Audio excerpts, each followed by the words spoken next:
Mike Nicholson lost both legs and part of an arm in Afghanistan, but every day he puts his body to the test. In the pool at the South Tampa YMCA, he swims lap after lap. But swimming is just one of Mike's sports. Playing golf, doing wheelchair basketball, track, and swimming. So trying to get all four of those. This is Mike, his wife Katie, and their children at the Warrior Games in Chicago earlier this summer. He won 6 gold medals, 3 silvers, and a bronze. The Warrior Games are an Olympic-style competition for wounded veterans, sponsored by the Defense Department. When it began in 2010, it was held on military bases with relatively small crowds. But this summer in Chicago, they held it off base in the city. When you open up to the public, we had 50,000 people in Chicago coming through. So, I think Tampa could bring twice as many. As Nicholson now trains for an international competition, he's also become a voice to bring the games to Tampa.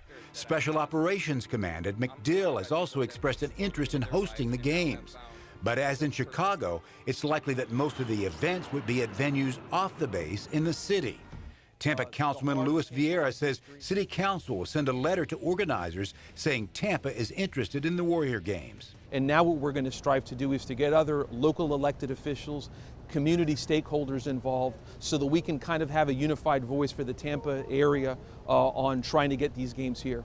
He believes the games would bring thousands of visitors, but also show Tampa's support for wounded veterans like Mike Nichols. I mean, we're such a military-friendly city. I think it's just, I think it's just fitting that we do it. We have the facilities. We definitely have the passion behind it. The passion he shows every day, years after the sacrifice he made for his country, pushing himself to win. Be careful where you step. It looks like an empty field, but it's not. It's not an empty field at all. Among the 1,500 graves that are marked at Tampa's Oak Lawn Cemetery are familiar names of Ybor, Whedon, and Henderson. I mean, this is the gravestone of the first mayor. There are also vaguely marked Cuban pirates and lynched slaves. But the archaeologists here Friday You're going to see some what we call parabolas, these kind of curves. Are interested in those not marked at all. We're seeing some here that are, I would suspect some of these are probably graves.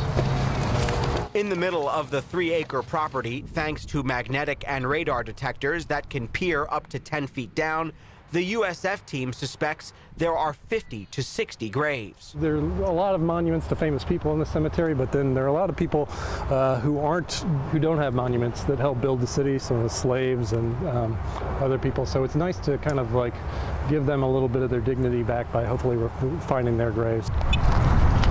They're making a map with yellow lines marking what are likely rows of our ancestors. No, don't forget where you came from. And where we came from is from these folks and these families, and be they rich or poor, free or slave, this is who we are. The subterranean mapping was ordered so that Tampa can put in for a National Historic designation. They plan to mark each grave they find, not with a name, but with a reminder that they were here. They are here. We want to know, we want to pay respects to them, and then we want to make sure that this is a destination that people are proud of.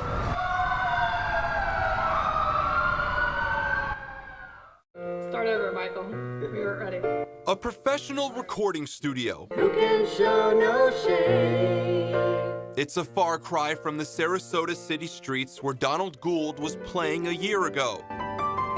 A year ago, I figured I was just going to die out there living on the streets. But then again, Donald Gould is a far cry from the man he was a year ago.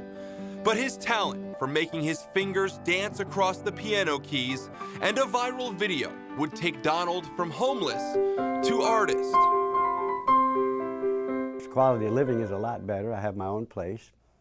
I even have a pet cat, my Groucho. He's made great strides, there's always bumps in the road, there's always things that, obstacles that he has to overcome, but he's really worked hard on his recovery. His take on redemption echoes in his music. Like other musicians, his soul reflects in each note. He's really playing from someplace personal, And I think when he's behind the piano and people are like really listening to him, that's where it comes out. And that's what he wants you to hear when you listen to his first album, set for release this fall. I said, wow, is this even still, is this really happening? And it gives me a feeling of gratitude and pride. It's the next step in Donald's evolution, from living on the streets to becoming famous overnight, even playing in an NFL stadium. I don't know what direction I'm headed, but I'm sure it's going to be in a positive direction. I think Donald's story is inspirational. Good job, Bird. We found the 50! We found 50! Yeah! They say money doesn't grow on trees.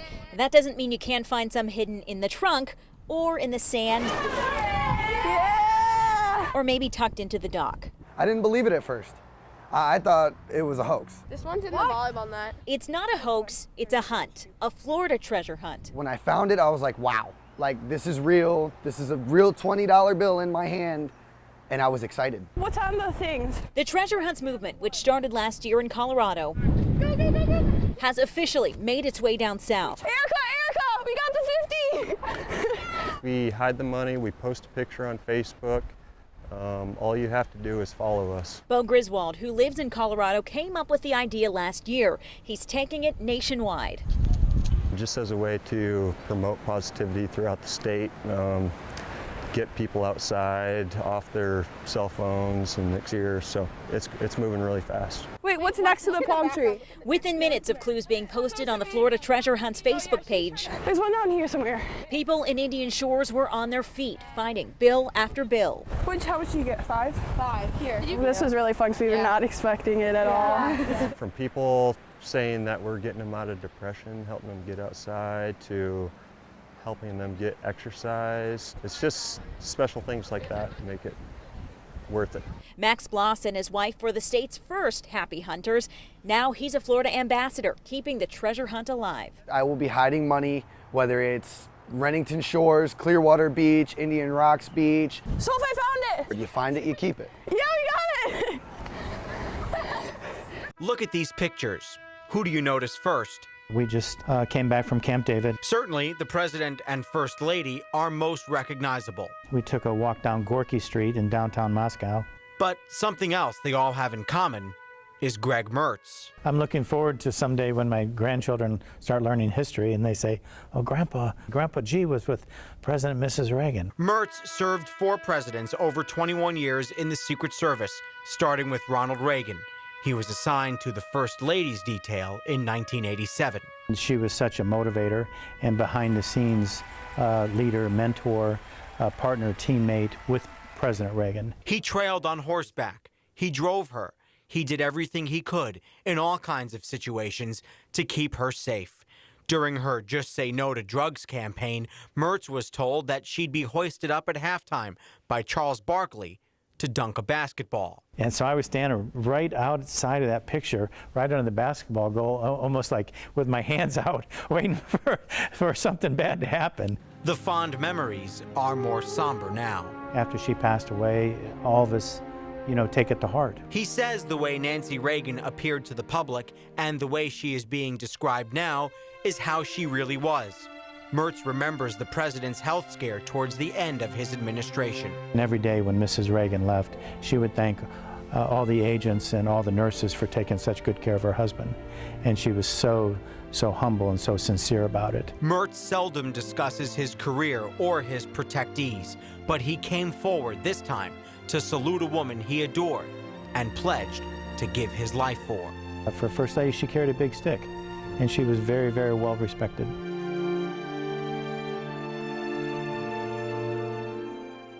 Who the heck is that guy? Well, it's supposed to be Tom Brady in federal court. Online, it's anyone but the 4-time Super Bowl winner. Maybe it's the Crypt Keeper or Gollum. How about E.T.? I just think that it's a bit unusual to see all of this time and energy going after a drawing. Douglas Land is a courtroom sketch artist here in the Bay Area. He's covered some of the biggest cases in recent memory. I'm hired to go in and be the camera in the courtroom. Darken that a little bit. He says he's looking for specific characteristics to highlight. There's a little bit of like exaggeration, there's some caricature work. And to illustrate the emotion of the moment while staying impartial. It's a pensive moment, a lot of tension for, and so I tried to capture that. I can do one of these in about 15 minutes. Something like this I can do in maybe about a half hour. What you're trying to do is just get the essence of what it is. He says it can actually be harder drawing a famous face rather than a stranger. Someone that has a face that everyone knows.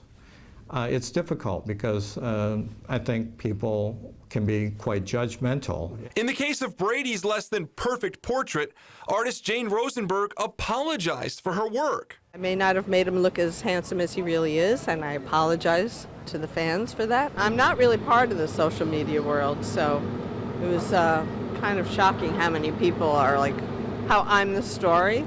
Like, that's ridiculous. That's social media for you. It's enough to make some people scream.